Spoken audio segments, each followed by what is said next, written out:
जब प्रलय के समान दंडधारी यमराज के समान बलवान कुंभकर्ण भयानक परिघ लेकर वानरों को भयभीत करता हुआ शत्रु का विनाश करने के लिए लंका से निकला। कुंभकर्ण लंका की चार दीवारी के बाहर आकर बड़े वेग से चला। वह पर्वतों को कपाता हुआ, समुद्र को चलायमान करता हुआ वज्र गिरने का सा शब्द करने लगा। वह इंद्र, यम और वरुण से भी अवध था। उसकी आंखें बड़ी भयानक थीं। उसे देखकर वानर भाग खड़े हुए। तब अंगद ने नल नील गवाक्ष और महाबली कुमित से कहा, तुम लोग अपने पराक्रम को भूलकर और अपनी जाति के गौरव का ख्याल न करके साधारण बानरों की तरह कहाँ भागे जाते हो। हे वीर, अभी कुछ नहीं बिगड़ा, लौट आओ। तुम लोगों को अपने प्राण बचाने के लिए इस तरह भागना उचित नहीं है। यह राक्षस युद्ध नहीं कर सकता। इसका यह बनावटी आकार केवल भय दिखाने के लिए है। इस बनावटी भय को अपने पराक्रम से नष्ट कर दो। वानर इन बातों को सुनकर बड़ी कठिनता से लौटे और वृक्ष लेकर युद्ध भूमि में खड़े हो गए। फिर वे बड़े क्रोध से मदान्ध हाथियों की तरह कुंभकर्ण को मारने लगे। कोई वानर पर्वत के शिखरों से, कोई शिलाओं से और कोई फूले हुए वृक्षों से कुंभकर्ण को मारने लगा, किंतु वह राक्षस रत्ती भर भी ना डिगा। उसकी देह पर गिरने से शिलाएं और वृक्षों के टुकड़े टुकड़े हो गए। तब कुंभकर्ण भी बड़े कुपित हुआ और महाबली बानरों की सेना को मथने लगा। जैसे वन को दीवानल भस्म कर देता है, वैसे ही वह बानरों का संहार करने लगा। बहुत से बानर रुधिर से लथपथ होकर पृथ्वी पर लौट गए और ऐसे शोभित हुए मानो लाल लाल फूल वाले वृक्ष कटे पड़े हों। वानर एक दूसरे को नांगते फांगते हुए भाग खड़े। कोई पीछे फिरकर नहीं देखता था। बहुतेरे समुद्र में कूद पड़े और बहुत से वन में छिप रहे। कुंभकर्ण की मार से भागे हुए बहुत से बानर जिस मार्ग से समुद्र उतरे थे उस ओर चले गए। बहुत से बानर डर के मारे गड्ढों में छिप रहे। रीछ वृक्षों पर चढ़ गए, कोई कोई पर्वतों पर चले गए। बहुत से बानर भागते भागते गिर पड़े और बहुतेरे कहीं खड़े न हुए, भागते ही चले गए। कुछ डर के मारे मुर्दों की तरह पृथ्वी पर लेट गए। इस प्रकार बानरों के भागते हुए देखकर अंगद ने पुकार कर कहा, हे बानरों, खड़े हो, लौट आओ और युद्ध करो। भागकर कहाँ जाओगे? हम ऐसा स्थान कहीं नहीं देखते जहाँ जाकर तुम लोग अपने प्राण बचा सको। इसलिए लौट आओ। भागकर क्या प्राण बचाते हो? तुम लोग बड़े बलवान और वेगवान हो। अस्त्र फेंक कर भागोगे तो स्त्रियां तुमको हंसेंगी। स्त्रियों से हंसाकर जीवित रहना मरने के बराबर है। तुम लोग अच्छे कुल में जन्मे हो, साधारण बानरों की तरह डर कर क्या भाग जाते हो? तुम लोग बड़े नासमझ हो जो अपने पराक्रम का ख्याल ना करके डर के मारे भाग रहे हो। सभा में जो बड़ी बड़ी बातें मारते थे और कहते थे कि हम अकेले ही सब राक्षसों को मार डालेंगे, वे बातें कहाँ गईं? जो पुरुष धिक्कारने पर जीवित रहता है वह डरपोक है। इसलिए डर छोड़ दो और वीर पुरुषों के मार्ग पर चलो। यदि तुम्हारी आयु क्षीण हो गई होगी तो प्राण त्याग कर पृथ्वी पर सोए रहोगे, नहीं तो कोई ना मार सकेगा। और यदि युद्ध में मारे जाओगे तो ब्रह्मलोक को जाओगे और अधर्म से युद्ध करने वालों के लिए दुर्लभ हो। अथवा यदि युद्ध में शत्रुओं को मार डालोगे तो संसार में कीर्ति होगी, और यदि मारे जाओगे तो वीरों के लोगों को सुख भोगोगे। कुंभकर्ण रामचंद्र के सामने पड़कर जीवित नहीं लौट सकता। जैसे जलती हुई आग में गिरकर पतंगें नहीं जीती, हम लोग वीरों में गिने जाते हैं।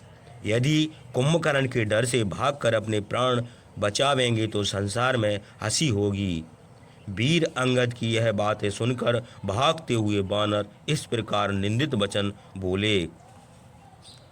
कुंभकर्ण ने हम लोगों में से बहुतों का विनाश कर दिया, इसलिए अब लौटने का समय नहीं है, क्योंकि हम लोगों को अपने प्राण बहुत प्रिय हैं। यह कहकर वानर भयानक आंखों वाले कुंभकर्ण को आते हुए देखकर इधर उधर भागे।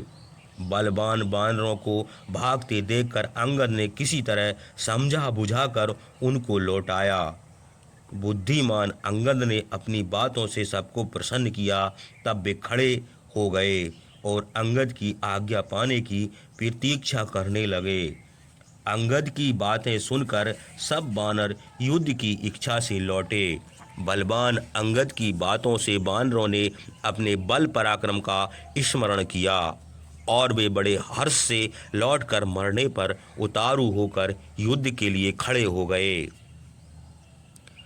महाकाय बानर बड़े बड़े वृक्ष और पर्वत के शिखर उठाकर कुंभकर्ण की ओर दौड़े।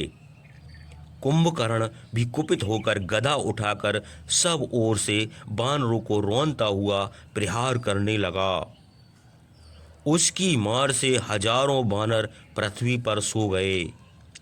वह अपने हाथों से 8, 10, 16, 20 या 30 बानर एक साथ पकड़कर खा लेता था।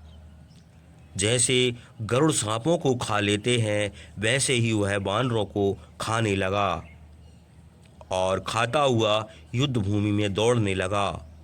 वानर बड़ी कठिनता से साहस करके वृक्ष और शिलाएं लेकर खड़े हुए। बानरों में श्रेष्ठ द्वैध एक पर्वत उठाकर पर्वताकार कुंभकर्ण की ओर दौड़े। द्वैध ने कुंभकर्ण की ओर वह पर्वत फेंका, किंतु पर्वत उसके ऊपर ना गिरकर सेना के ऊपर जा गिरा। उससे बहुत से हाथी, घोड़े और रथ चूर हो गए। बहुत से राक्षस भी उस पर्वत के नीचे पिस गए। द्वैध ने फिर एक पर्वत उठाया और उसे फेंककर बहुत से घोड़े, सारथी और राक्षसों को मार डाला। राक्षसों के रुधिर से पृथ्वी भीग गई। रथ पर बैठे हुए राक्षसों ने भी गरज कर कालान तक के समान पैने बाणों से बहुत से बानरों के सिर उड़ा दिए। बानरों ने बड़े बड़े पेड़ उखाड़कर रथ, घोड़े, हाथी, ऊंट और राक्षसों को मार डाला। उसी समय हनुमान बड़े बड़े पर्वत और वृक्ष लेकर आकाश को चले गए और वहां से कुंभकर्ण के सिर पर बरसाने लगे। महाबली कुंभकर्ण अपने शूल से उन वृक्ष और पर्वतों को तोड़ फोड़ कर गिरा दिया। फिर वह शूल लेकर बानरों की ओर झपटा। उसे आते देखकर महावीर हनुमान एक पर्वत लेकर उसके सामने खड़े हो गए और बड़े वेग से उस महाकाय राक्षस को मारा। पर्वत के लगने से कुंभकर्ण कांप उठा। उसकी देह से चर्बी और रुधिर बहने लगा। तब उसने बिजली के समान चमकता हुआ, अग्नि के समान प्रज्वलित, पर्वत के शिखर के समान भारी शूल उठाकर हनुमान की छाती में मारा। जैसे कार्तिक ने क्रोच पर्वत पर शक्ति का प्रहार किया था। छाती में शूल लगने से हनुमान बहुत व्याकुल हो गए। वे रुधिर का वमन करने लगे और बड़े क्रोध से प्रलय काल के बादलों के समान गरजने लगे। हनुमान को पीड़ित देखकर राक्षस प्रसन्न होकर गरजने और बानर कुंभकर्ण के डर से युद्ध से भागे। तब बलवान नील ने भागते हुए बानरों को समझा कर लौटाया और पर्वत का एक शिखर उठाकर कुंभकर्ण के ऊपर फेंका। कुंभकर्ण ने एक घूंसा मारकर उस शिखर को तोड़ डाला। उससे चिंगारियां निकलने लगीं और वह टुकड़े टुकड़े होकर पृथ्वी पर गिर पड़ा। उसके बाद ऋषभ, शरभ, नील, गवाक्ष और गंधमादन, यह 5 वीर बानर एक साथ कुंभकर्ण की ओर झपटे और पर्वत, वृक्ष, थप्पड़, लात तथा घूंसों से उस महाकाय राक्षस को सब ओर से मारने लगे। किंतु उसने उन बानरों को स्पर्श करके समान समझा, उसे कुछ भी पीड़ा न हुई। फिर उसने बड़े बेग से झपट कर ऋषभ को पकड़कर बगल में दबा लिया। बानर श्रेष्ठ ऋषभ कुंभकर्ण की भुजाओं से पीड़ित होकर पृथ्वी पर गिर पड़े और उनके मुंह से रुधिर बहने लगा। उसके बाद इंद्र के सत्र कुंभकर्ण ने सरभ को एक घूंसा मारा, गवाज को एक लात और नील को टहनी का ठोकर दिया। ये सब बानर रुधिर से भीग कर ढक के कटे हुए पेड़ के समान मूर्छित होकर गिर पड़े। कुंभकर्ण ने जब उन महात्मा बानरों को गिरा दिया तब हजारों बानर एक साथ उसके ऊपर टूट पड़े और पर्वताकार कुंभकर्ण के ऊपर चढ़कर दांतों से काटने लगे, नखों से नोचने लगे, थप्पड़ और घूंसों से मारने लगे। जब हजारों बानर उसके ऊपर चढ़ गए तब पर्वत के समान वह राक्षस ऐसा शोभित हुआ जैसे वृक्ष समेत पर्वत की शोभा होती है।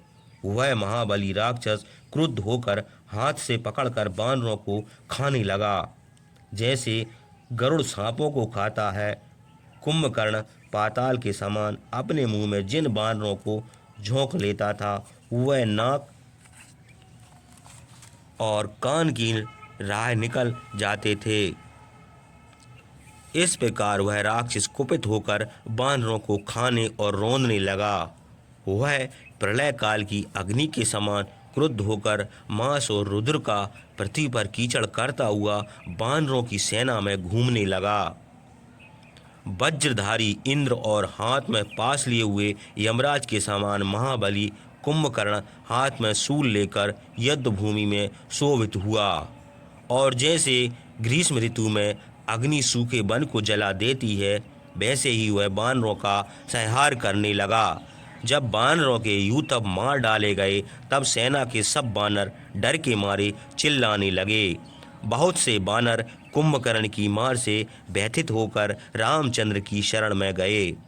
बानरों को पीड़ित देखकर अंगद पर्वत का एक बड़ा भारी शिखर लेकर गरज कर राक्षसों को भयभीत करते हुए बड़े बेग से कुंभकर्ण की ओर दौड़े और वह शिखर उसके सिर पर दे मारा। इंद्र का शत्रु कुंभकर्ण शिखर के लगने से क्रोध के मारे आग हो गया और गरज कर सब बानरों को डराता हुआ अंगद की ओर झपटा। उसने क्रोध होकर अंगद के ऊपर शूल चलाया, किंतु युद्ध में निपुण महाबली अंगद ने बड़ी फुर्ती से उसका प्रहार व्यर्थ कर दिया। फिर उन्होंने कूद कर बड़े जोर से उसकी छाती में एक थप्पड़ मारा। थप्पड़ के लगने से पर्वताकार कुंभकर्ण मूर्छित होकर गिर पड़ा। पृथ्वी कँपने लगी। थोड़ी देर बाद अब उसे होश आया। तब उसने अंगद को एक घूंसा मारा, जिससे अंगद मूर्छित होकर गिर पड़े। अंगद के गिर जाने पर कुंभकर्ण शूल उठाकर सुग्रीव की ओर दौड़ा। कुंभकर्ण को आते देखकर वीर बानर राज सुग्रीव कूदकर एक पर्वत का शिखर उठाकर बड़े बेग से महाबली कुंभकर्ण की ओर दौड़े। सुग्रीव को सामने आते देखकर वह अपने सब अंग फुलाकर खड़ा हो गया। बानरों के रुधिर से भीगे हुए बड़े बड़े बानरों को खाते हुए कुंभकर्ण को बड़ा हुआ देखकर सुग्रीव ने कहा, तुमने बहुत से बानरों को खा लिया है और बहुतों को मारकर गिरा दिया है। यह तुमने बड़ा कठिन काम किया। इससे तुम्हारी बड़ी कीर्ति हुई। हे राक्षस राज, साधारण बानरों को मारकर क्या करोगे? उनको जाने दो। अब हमारे चलाए हुए पर्वतों की मार सहो। धैर्य और पराक्रम के साथ कहे हुए सुग्रीव के ये वचन सुनकर कुंभकर्ण ने उत्तर दिया, हे वानर, तुम ब्रह्मा के पुत्र और ऋक्षराज के पुत्र हो। इसी में तुम बड़े धैर्य और पौरुष से गरज रहे हो। कुंभकर्ण के यह कहने पर सुग्रीव ने वज्र के समान वह पर्वत कुंभकर्ण की छाती में मारा